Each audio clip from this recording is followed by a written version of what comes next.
The signal came through on a quiet Tuesday morning when Commander Jake Morrison was drinking his coffee at the Orbital Defense Station. He was watching the usual data streams when something different appeared on his screen. It was a transmission from deep space, and it made him sit up straight and forget all about his coffee. The voice that came through the translator was shaking with fear and desperation. It belonged to someone who knew they were about to die. Please, anyone who can hear this message, we are the KL people from the Andara system and our world is being attacked right now. The Vraxon Dominion has broken every treaty, and they are killing our civilians without mercy. Our defense fleet is completely destroyed and we have maybe a few hours left before they finish what they started.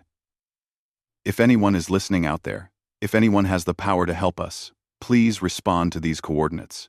We are begging you. The message ended abruptly and was replaced by location data and a timestamp showing it was already 3 days old. Lieutenant Amy Palmer turned around from her station with wide, frightened eyes and looked at Morrison. She knew what this meant just as well as he did. "Sir, we need to send this to Earth Command immediately," she said, and her voice was tight with urgency. Morrison was already moving his fingers across the keyboard, sending the message down to the surface. Within minutes, the transmission reached Geneva, where the United Earth Space Command headquarters stood like a monument to human unity. President Helen Wade was in a morning briefing with Admiral Paul Harris when the message interrupted them. They listened to it twice, in complete silence. Admiral Harris was a man who had fought in the Jupiter conflicts and survived the brutal wars in the asteroid belt. He had seen enough death to fill several lifetimes, and he was not going to sit still while another species got wiped out. "Mobilize the fleet," he said, immediately. "I want every capital ship within 5 light-years of that system redirected there right now. We are not going to let these people die while we sit here doing nothing." President Wade nodded her agreement without hesitation. Her face was hard as stone. "And Admiral," she added, "find out everything we can about these Vraxon. If they are killing civilians, they need to learn what happens when humanity gets involved." Within 6 hours, 17 human warships changed course toward the Andara system. The flagship was called the USS Vengeance, and it led the entire formation. Captain Lisa Monroe stood on the bridge watching the stars blur past as they pushed the engines to maximum speed. Behind her, tactical officer Greg Hamilton was pulling up every piece of information they had on the Vraxon Dominion from the Galactic database. "They are a regional power," he reported while reading the data. "They control about 40 star systems and use overwhelming force against anyone weaker than them. According to these records, they have been accused of 18 different treaty violations in the last 10 years, but the Galactic Council never actually did anything about it. They just talked and debated and passed resolutions that meant nothing." Monroe felt her jaw tighten with anger. "They are about to learn why you do not ignore atrocities," she said coldly. "Helm, increase speed to maximum safe threshold. I want us there in 40 hours or less." "Yes, ma'am," replied Lieutenant Kevin Ross from the navigation station. All across the fleet, similar preparations were happening. On the USS Defiance, Commander Nicole Brooks was drilling her Marines in boarding operations and close combat. On the USS Retribution, weapons officer Danny Cole was running diagnostics on every railgun and missile battery to make sure they would fire perfectly when the time came. Every single crew member on every single ship understood what they were racing toward. They were going to save a world that was dying, or they were going to die trying. The Kale had sent out a desperate call for help in their darkest hour. They were about to learn that when humanity heard such calls, they answered with fire and steel and absolute fury. There would be no negotiations, no diplomatic solutions, no carefully worded statements. There would only be war. Captain Monroe walked through the corridors of the Vengeance and saw her crew preparing for battle. Some were checking weapons. Others were writing letters home, just in case they did not come back. She stopped to talk to a young ensign named Claire Bishop, who was barely 20 years old. "Are you ready for this?" she asked quietly. Claire looked up at her captain with determined eyes. "They are killing children down there, ma'am. Innocent people who never hurt anyone. So yes, I am ready. I am ready to make them pay for every life they took." Monroe nodded and moved on. That was the spirit that defined humanity. They were not the strongest species in the galaxy, Not the most advanced, not the oldest. But they understood something that many other species had forgotten over their long, peaceful centuries. They understood that evil only wins when good people do nothing. They understood that sometimes the only answer to violence is greater violence delivered with precision and overwhelming force.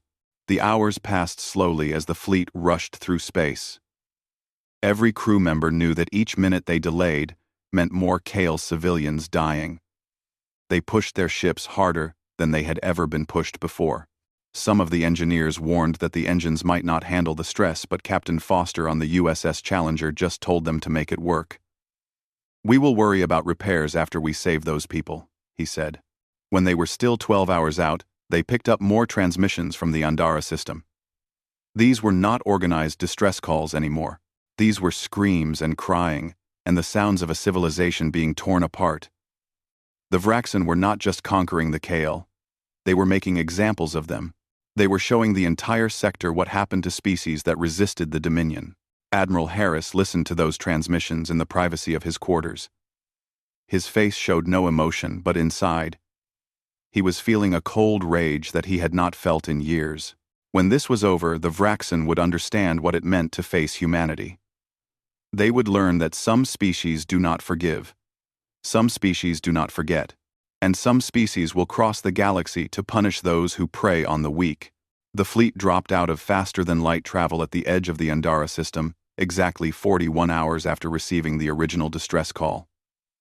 What they saw confirmed every terrible thing they had imagined.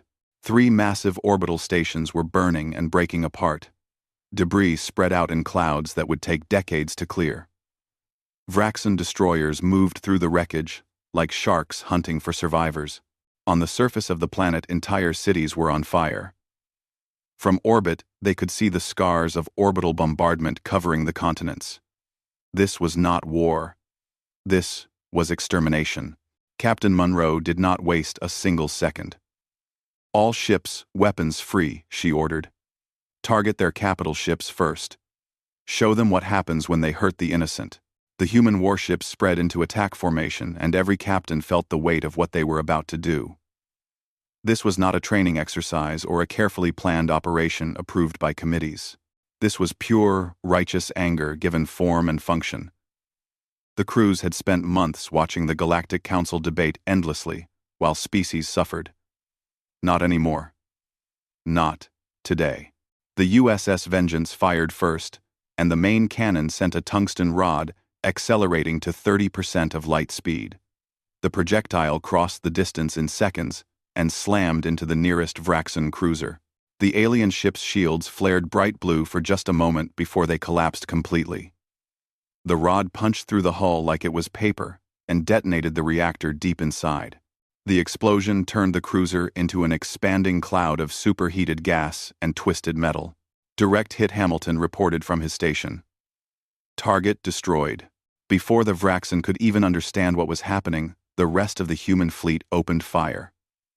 Missiles streaked across the void, burning white-hot as they accelerated toward their targets. The Vraxen tried to intercept them with point defense lasers, creating a web of deadly light, but too many missiles got through. Human weapons had been designed during centuries of warfare on Earth and in the solar system. They were built to overwhelm defenses and kill efficiently. Commander Brooks watched from the Defiance as 3 Vraxen destroyers erupted in flames one after another. "All batteries, continuous fire," she ordered. "Do not give them a chance to regroup or think. Keep hitting them until they are dust." The Vraxon commander was a warrior named Thex, who had conquered 6 star systems in his long career. He had fought dozens of battles and won them all through superior firepower and ruthless tactics. But now he was staring at his tactical display in complete disbelief. These were humans, barely more than primitives, according to the intelligence reports. They had only been part of the galactic community for 15 years. They should have been easy to intimidate. "Return fire," he roared at his crew. "They are just humans." The council said they were weak and afraid of real conflict. They said humans talk endlessly and never take action. But the intelligence had been catastrophically wrong. Humanity had entered the galactic stage after uniting through centuries of brutal warfare. Every weapon system they built was designed by people who understood violence at a fundamental level. War was not some abstract concept to them. It was a language they spoke with perfect fluency. The Vraxan fleet finally began to properly respond. 28 ships strong, they started to engage the human forces with energy beams and plasma torpedoes. One beam lanced out and struck the USS Challenger. The shields on the port side collapsed, and atmosphere began venting from damaged sections. Captain Ryan Foster barked orders as his crew worked frantically to reroute power and seal the breaches. "They want to fight," Foster growled, while his ship shuddered under another hit. "Then we will give them one they will never forget. Fire everything we have." The Challenger returned fire with a spread of nuclear-tipped missiles that burned across space and slammed into 2 Vraxan destroyers. The warheads detonated, and the destroyers simply ceased to exist. The battle raged on for 3 hours, and space around Andara became a graveyard. Twisted metal floated everywhere. Frozen bodies tumbled through the void. The Vraxan fought with the arrogance of a species that was used to easy victories, but humanity fought with the desperate skill of survivors who knew what extinction looked like. One by one, the Vraxan ships began to fall. The human captains coordinated their attacks with precision that came from decades of wargaming against each other back in the solar system. They knew every tactic, every formation, every possible response because they had invented most of them during Earth's violent history. They fought like a pack of wolves, taking down much larger prey through teamwork and relentless pressure. A Vraxan battleship tried to flee toward the outer system when it became clear the battle was lost. Commander Brooks saw it on her sensors and felt a cold satisfaction. "No mercy," she said quietly. "Not after what they did to those cities." Run them down. 3 destroyers broke formation and pursued the fleeing battleship. The chase lasted 20 minutes as the Vraxan ship pushed its engines to the limit, trying to reach the edge of the system where it could jump to faster-than-light travel. But the human destroyers were faster and more maneuverable. They herded it like wolves, herding prey, cutting off escape routes, and forcing it into weapons range. The missiles found their mark, and the battleship's reactor breached. It created a brief new sun in the darkness before fading away. By the time the shooting finally stopped, only 6 Vraxan ships remained, and they were damaged and desperate. 22 enemy vessels lay dead in space. The human fleet had lost 3 ships and taken heavy damage on 5 others, but they had won decisively. Admiral Harris stood on the bridge of the Vengeance and opened a channel to the fleeing Vraxan ships. His message was brief and delivered in a voice that could have frozen stars. "Tell your Dominion what happened here. Tell them that humanity protects those who ask for help. Tell them that if they ever attack defenseless civilians again, we will come for them. Not with sanctions or debates or strongly worded letters. We will come with fire, and we will not stop until they are gone." The Vraxan ships did not acknowledge the message. They simply engaged their faster-than-light drives and ran. Below on the burning surface of Andara, the Kyle people watched their skies and saw hope for the first time in days. The human warships had swept aside an enemy that seemed invincible. They had answered a desperate call from complete strangers and fought like demons to save them. Captain Monroe stood at the viewport looking down at the damaged planet. "We need to get relief teams down there immediately," she said. "Medical supplies, rescue equipment, everything we have. These people have been through hell." Lieutenant Palmer was already coordinating with the surviving KL government. Their chancellor was a being named Sora, and her voice was thick with emotion. "You came," she kept saying. "The council ignored our pleas for weeks. They said intervention required consensus and studies and debate. But you came. You just came." Monroe felt something tighten in her chest. "We do not need consensus to do what is right," she replied. "Your people were dying. That was all we needed to know." The human fleet established orbital superiority and began the real work of saving a civilization. Medical frigates moved into position, opening their bays to receive wounded KL civilians. Marines prepared to go down to the surface to help with rescue operations and security. Engineers began surveying the damaged orbital stations to see what could be salvaged. On the surface, Sergeant Matt Cooper led his squad through the ruins of the capital city. The destruction was staggering beyond anything he had seen in his military career. Entire blocks had been reduced to smoking craters. Buildings that had stood for centuries were now just rubble and ash. Over here called Private Lisa Chen. She had found a collapsed shelter with faint life signs inside. Cooper's team cleared the debris, carefully aware that one wrong move could cause more collapse. They pulled out 7 KL children and 3 adults. The children clutched at the human soldiers with desperate strength. Their large eyes were filled with tears and trauma that would take years to heal. Cooper picked up one of the smaller children and carried her toward the medical station. "You are safe now," he said gently, even though he knew she could not understand English. Commander Brooks watched the rescue operations from a few blocks away. She had fought in brutal conflicts before, but this was different. This was deliberate cruelty. The Vraxen had not been trying to conquer. They had been trying to break these people, to crush their spirits so completely that no one would ever dare resist again. "Captain," she reported over the comm, "we are going to need a lot more medical supplies down here. And counselors." The Vraxen were not just trying to win a war. They were trying to destroy a culture. Monroe's response was immediate.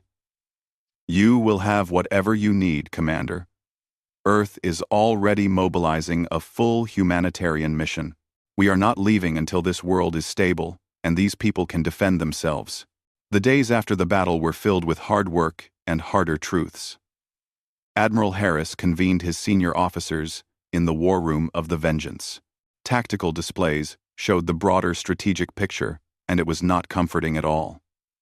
The Vraxen Dominion was huge, covering 40 star systems, with a population of roughly 18 billion beings. Most of those beings were conquered species living under Vraxen rule through fear and military force. Commander Jake Morrison, who had been transferred to the flagship to coordinate intelligence, stood before the group.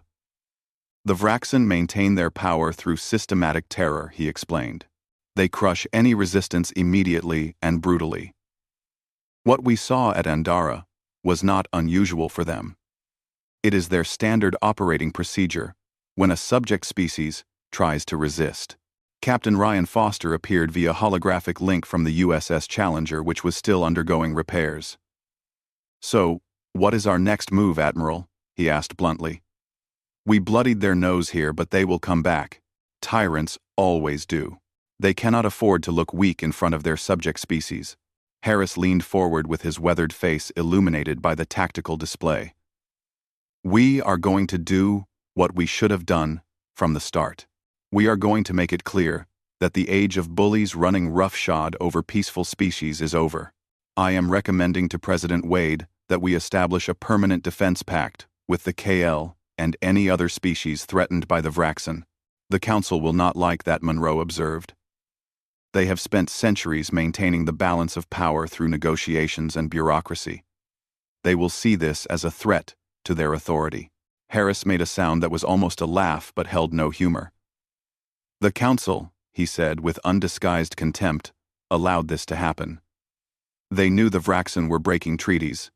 They knew civilians were being targeted, and they did nothing except debate and pass resolutions. If they have a problem with humanity actually defending innocent lives, they can take it up with our diplomats."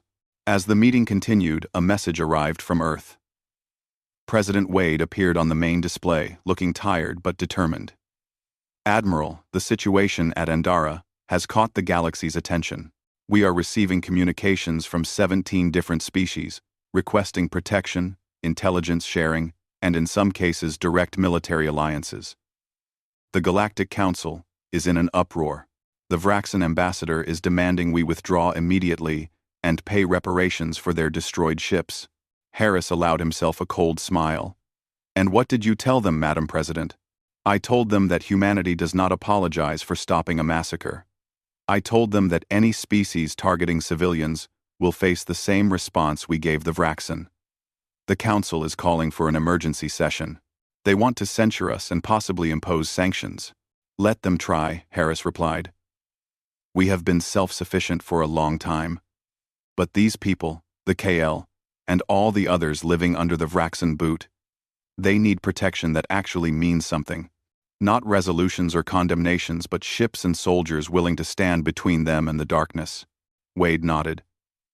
I am authorizing the formation of the Mutual Defense Coalition. Any species that wants protection from aggressors can join. We will provide training, technology, and if necessary, direct military support. It is time someone stood up to the bullies. The transmission ended, and Harris turned back to his officers. You heard the President. We are not just here to save one world. We are here to change the rules of how this galaxy operates. Get me detailed intelligence on every Vraxen military installation within 20 light-years. If they want a war, we will give them one they will never forget. Throughout the fleet, crews began preparations for a longer campaign. Down on Endara, the recovery efforts continued. Sergeant Cooper and his squad had been working for 3 days straight, pulling survivors from rubble and providing security for the medical teams. He was exhausted, but every time he thought about resting, he remembered the face of that small KL child he had carried to safety. Private Chen approached him with a cup of coffee. You need to sleep, Sarge, she said.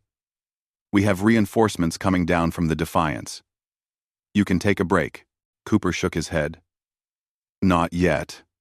There are still survivors trapped in the Eastern District. I can hear them calling for help. Chen looked at him with concern, but she understood. The whole squad understood. They had seen the bodies in the streets. They had seen children orphaned and families destroyed. This was not just a mission anymore. It was personal. It was about making sure that what happened here never happened again. Commander Brooks walked through a makeshift hospital that had been set up in a building that somehow survived the bombardment. KL doctors and human medics worked side by side, treating the wounded. Some injuries were physical burns, broken bones, internal damage. But many were psychological. Entire families had been wiped out. Communities that had existed for generations were gone. The scars would take decades to heal if they ever healed at all. A KL doctor approached Brooks. Her name was translated as Mira, and she had been working without rest since the humans arrived. Thank you, she said simply. Those 2 words carried the weight of an entire civilization's gratitude. Without your people, we would all be dead. The Vraxen would have finished what they started and no one would have even remembered we existed. Brooks did not know what to say. She was a soldier, not a diplomat. Finally, she just nodded. We could not let it happen. We would not let it happen. Back in orbit, Admiral Harris was reading intelligence reports that painted a disturbing picture. The Vraxen had not just attacked Endara. They had been systematically targeting any species that showed signs of independence or resistance. Over the past decade, they had crushed 5 different uprisings and destroyed 2 civilizations completely. The galaxy had watched and done nothing. Captain Monroe entered his office without knocking. Admiral, we are getting communication requests from 6 more species. They all want to join this coalition. They all have stories similar to the KL. They have been threatened, bullied, and in some cases attacked by larger powers, while the Council debated what to do. Harris looked up from his reports. How many ships do we have available for deployment? Monroe checked her datapad. After repairs, we will have 29 ships combat ready. Earth is sending another squadron, but they are 3 weeks out. We are stretched thin, Admiral. Then we need to be smart about how we deploy. Contact these species and tell them we will provide defensive technology and training first. If they are attacked, we will respond, but we need them to be able to defend themselves initially. We cannot be everywhere at once. The next week was a flurry of diplomatic and military activity.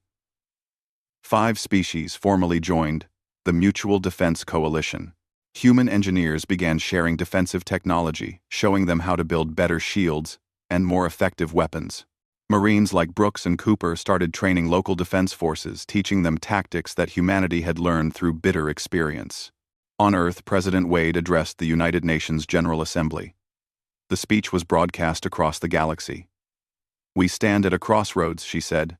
For too long, the strong have preyed on the weak, while the powerful debated and did nothing. Humanity will no longer accept this state of affairs. We offer our hand in friendship to all peaceful species. But to those who target civilians who wage wars of extermination who believe might makes right, we offer only this warning. Stop now or face the consequences. The speech was met with mixed reactions. Some species applauded humanity's stance. Others warned that Earth was being reckless and would destabilize the galactic order. The Vraxan Dominion issued a statement calling humanity a rogue state that threatened peace and stability. Admiral Harris read that statement and laughed bitterly. They talk about peace while standing on the graves of billions, he said to Monroe. They will learn soon enough that peace requires more than words. The Galactic Council chamber on the neutral world of Axios Prime was in chaos. 200 species filled the massive amphitheater, and their voices created a storm of translated arguments and accusations. At the center of it all stood Ambassador Claire Mitchell, representing humanity. She was flanked by Lieutenant Greg Hamilton and diplomatic aide Karen Foster. Mitchell had been a prosecutor before entering diplomatic service, and she knew how to handle hostile witnesses. The Vraxan ambassador was a towering being named Krex with scales like polished obsidian. He pointed an accusing claw at Mitchell. The humans have committed an act of unprovoked war, he declared. They destroyed 22 Vraxan vessels that were conducting legitimate security operations in our territorial space. This aggression cannot stand. Mitchell's laugh was sharp and cold. Legitimate security operations, she repeated. Is that what you call the deliberate targeting of civilian population centers? The destruction of hospitals and schools? We have the sensor logs, Ambassador Krex. The entire galaxy can see exactly what your forces were doing at Andara. She gestured, and holographic displays materialized throughout the chamber. They showed the Vraxan bombardment of KL cities in horrifying detail. Energy beams, striking residential areas. Missiles impacting evacuation centers. Children running through burning streets, while Vraxan ships circled overhead like predators. The images were damning and irrefutable. What we see, Mitchell continued, is genocide. What we see is a predator species that has operated with impunity for decades because this council prefers endless debate to action. The Kale sent out a distress call, begging for help. Earth answered. That is not aggression, Ambassador. That is basic morality. Krex's scales flushed darker with rage. The Council does not recognize human intervention in established territorial disputes. The Andara system lies within Vraxan influence. Influence gained through conquest and terror, Mitchell shot back. How many other species are suffering under your influence, Ambassador? How many more distress calls will be ignored while this body argues about procedural violations? The Council Prime Mediator was a crystalline being named Theron, who had held the position for 2 centuries. He raised a limb for silence, and the chamber gradually quieted. Ambassador Mitchell. While the Council recognizes that the situation at Andara was regrettable, there are proper channels for such interventions. Humanity acted unilaterally without Council approval. This sets a dangerous precedent. Mitchell had expected this response. The Council valued order above justice and procedure above lives. Prime Mediator, let me ask you a direct question. How long would Council approval have taken? Days? Weeks? The KL did not have that time. They were hours from complete annihilation. Nevertheless, Theron replied, we cannot allow individual species to act as vigilantes. It undermines the entire framework of galactic governance. Then perhaps your framework needs to be undermined, Mitchell said quietly. The chamber erupted in shocked murmurs. If your system allows species to be slaughtered while bureaucrats debate, then maybe it is time for a new system. She activated another display, showing a list of species names. These are 18 civilizations that have reached out to Earth in the past week. All of them live in fear of stronger neighbors, and the Council has been unable or unwilling to protect them. Earth is offering them an alternative. The Mutual Defense Coalition will provide real security, not empty resolutions. The implications sent shockwaves through the Council. Ambassador Krex hissed with fury. You are fracturing galactic unity. This coalition is nothing but an excuse for human imperialism. Mitchell turned to face him directly and her expression was ice. No, Ambassador. We are offering protection to those who ask for it. Unlike your dominion, we do not force species to join us. Unlike this council, we actually respond when people are dying. If that is imperialism, then I will wear the label proudly. The debate raged for 6 hours. Some representatives supported Earth's intervention, especially smaller species, who had felt the weight of predatory neighbors. Others, particularly the established powers, feared the disruption to the traditional order. The Vraxen had allies who spoke about sovereignty and non-interference. Mitchell countered every argument with facts and sensor logs that showed exactly what the Vraxen had done. Finally, Mediator Theron called for a vote on sanctions against Earth. The chamber fell silent as votes were tallied. When the results appeared, even Mitchell was surprised. The motion failed. 47% had voted in favor, but 53% had either voted against or abstained. It was closer than she would have liked, but it was still a victory. The Council will not sanction Earth at this time, Theron announced, though his tone suggested disappointment. However, we issue a stern warning.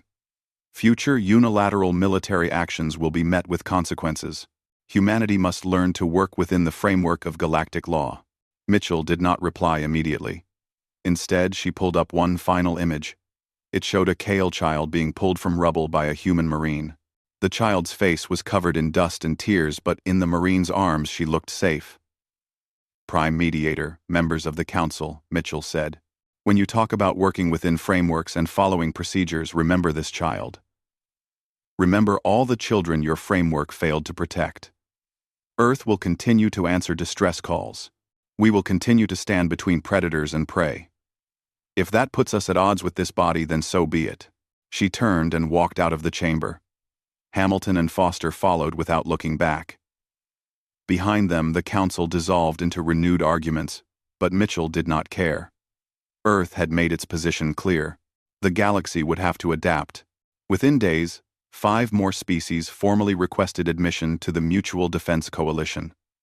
Admiral Harris began coordinating joint training exercises, while human engineers started sharing defensive technology. The galaxy was changing whether the Council approved or not. On the bridge of the USS Vengeance, Captain Monroe reviewed reports of Vraxon fleet movements. The Dominion was consolidating its forces, pulling back from its outer territories. They had been hurt, but not broken. They are going to come back, Lieutenant Kevin Ross observed from the navigation station. Monroe nodded grimly. Yes, they will. But next time, they will find us ready. And they will find out that humanity does not back down from bullies, no matter how big they are. The first battle had been won, but the war for the soul of the galaxy had only just begun. Harris knew this. He spent long hours in his office studying tactical reports and intelligence assessments. The Vraxen had 80 warships scattered across their territory. If they gathered them all together, they would outnumber the human fleet by more than 2 to 1. Commander Brooks visited him one evening. She had just returned from Andorra, where she had been training the Kale Defense Forces. Admiral, she said, I have been thinking about what comes next. The Vraxen will not accept what happened. They will retaliate, and when they do, they will come with everything they have. Harris looked at her. I know. We humiliated them in front of the entire galaxy. Their subject species are watching. Some are already starting to rebel. The Vraxen cannot afford to look weak, so they will have to respond with overwhelming force.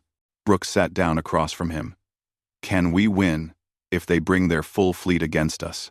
Harris was silent for a long moment. I do not know, he admitted. We have better tactics, better training, better coordination. But they have numbers. In space, numbers matter. We will fight as hard as we can, and we will make them pay for every light year. But the truth is, we might lose. Then why are we doing this? Brooks asked, though she already knew the answer. Harris smiled tiredly. Because someone has to. Because if we do not stand up to them, no one will. Because there is a little Kale girl on Andorra who gets to grow up now instead of dying in the rubble. That is worth the risk, Commander. That is worth everything. 3 months after the Battle of Andara, the Vraxan Dominion made its response. A fleet of 80 warships appeared at the edge of the Andara system. It was the largest military force assembled in the sector in over a century.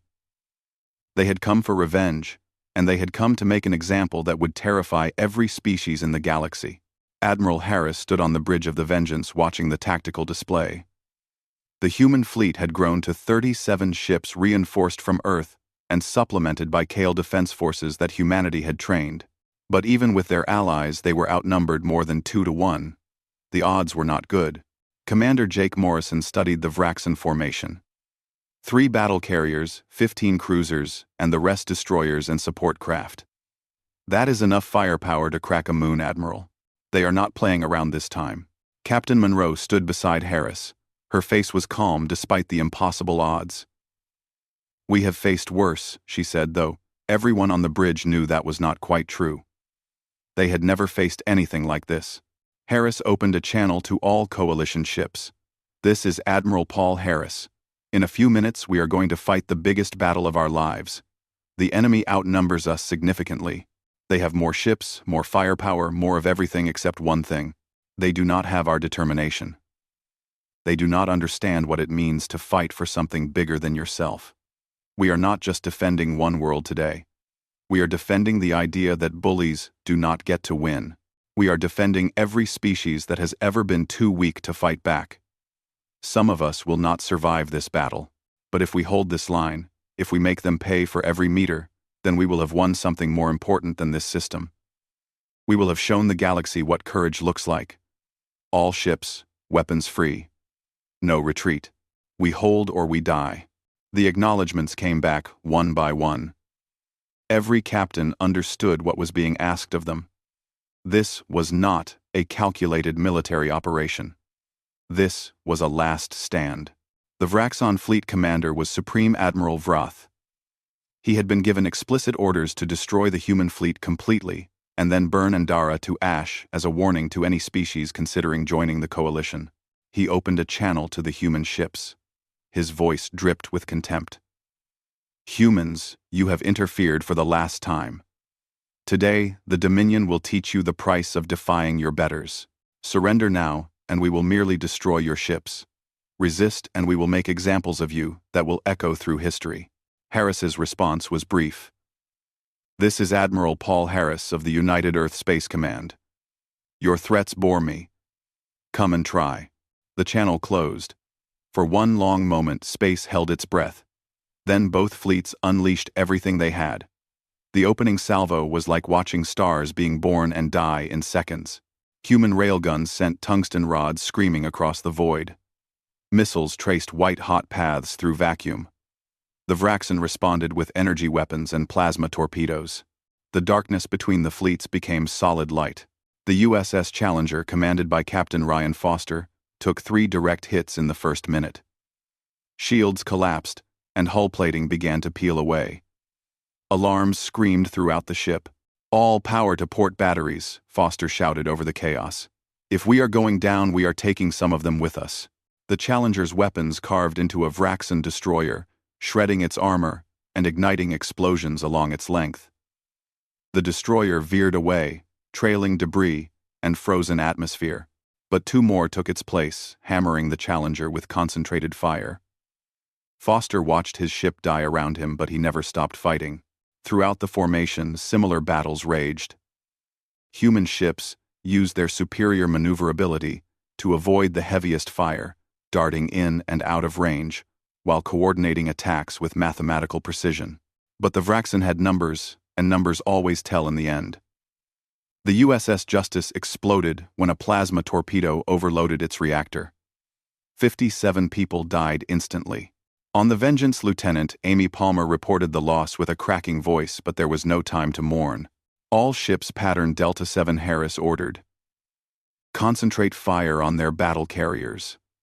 If we can kill their capital ships, the rest might break.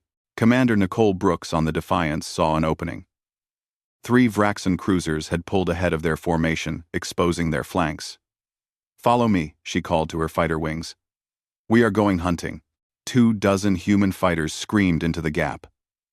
They were small and agile, compared to the massive capital ships. Vraxan Point Defense tried to track them, but pilots like Lieutenant Ben Carter flew with skill that bordered on inhuman. They wove through defensive fire like ghosts, getting close enough to launch missiles directly into engine sections. 2 cruisers died immediately. The third lost power and began drifting, but half the fighters did not make it back. Brooks watched their indicators wink out, one by one. Each one was a pilot she had trained and fought beside. Her hands clenched into fists. But she could not stop. There was no time for grief. Not yet. The battle raged for 4 hours without pause. Both sides lost ships and bled, but neither would yield. Harris pushed his fleet to the breaking point, rotating damaged vessels to the rear, while fresh ships took the front. The Kale defense forces fought with desperate courage. Their ships were smaller and less powerful, but they threw themselves at the Vraxon without hesitation. They remembered what the Vraxon had done to their world. Supreme Admiral Vrath watched with growing frustration. His fleet should have crushed these primitives in the first hour. But they refused to break. They refused to run. Every ship he destroyed was replaced by another. Every formation he disrupted reformed moments later. These creatures fought like nothing he had ever encountered. He made a decision. His 3 battle carriers would advance together. Their combined firepower would shatter any defense.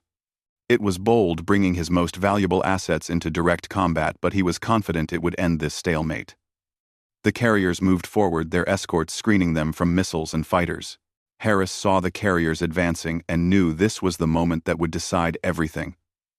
All remaining ships prepare for final assault. We are going to punch through their center and kill those carriers no matter what it costs. He looked at Monroe. That is a suicide run for the lead ships.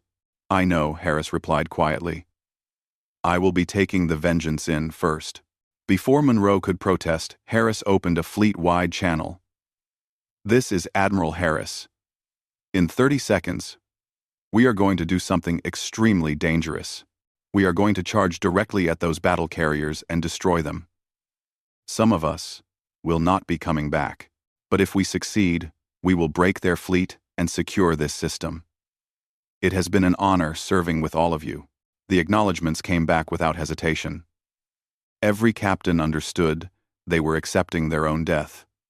But this was what humanity did when cornered. They attacked. The Vengeance accelerated forward, and behind it 26 ships formed a wedge. They pushed engines past safety limits.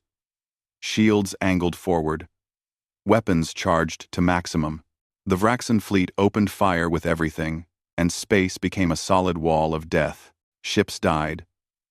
The USS Liberty broke apart. The USS Freedom lost its forward section. The USS Honor tumbled away with dark reactors. But the wedge kept coming. It pushed through the storm like a spear thrust by the hand of an angry god. The Vengeance reached the first carrier and unleashed everything at point-blank range. Railguns, missiles, energy weapons all poured into the carrier's shields until they collapsed. Then, rounds punched through armor, through bulkheads, through vital systems. The carrier exploded from within. Its reactor breach created a miniature star that consumed everything nearby. The Vengeance emerged from the fireball, scorched and battered, but still fighting. Harris gripped his chair, blood running from a cut on his forehead. Again, he roared. The remaining human ships followed their admiral into hell. They killed the second carrier, then the third. Each victory was bought with blood and sacrifice.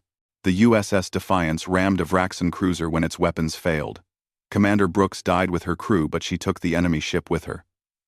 When the last carrier exploded, the Vraxan fleet finally broke. After 5 hours of brutal combat, they had lost more than half their ships. The survivors retreated in disorder. Supreme Admiral Vrath aboard his crippled flagship watched the human formation consolidate and knew he had made a terrible mistake. The Dominion had wanted to teach Earth a lesson. Instead, they had learned one themselves. You cannot break a species that refuses to acknowledge defeat. The Vraxan ships jumped to faster-than-light travel and fled. Harris slumped in his chair. Around him, the bridge crew worked frantically on damage control. They had won, but at a staggering price. 14 ships destroyed. 8 more, too damaged to fight. Thousands dead, including some of the best officers in the fleet. But Andara was safe. The Kale were safe. And the galaxy now knew beyond doubt that humanity meant every word it said. In the weeks that followed, 9 more species joined the coalition.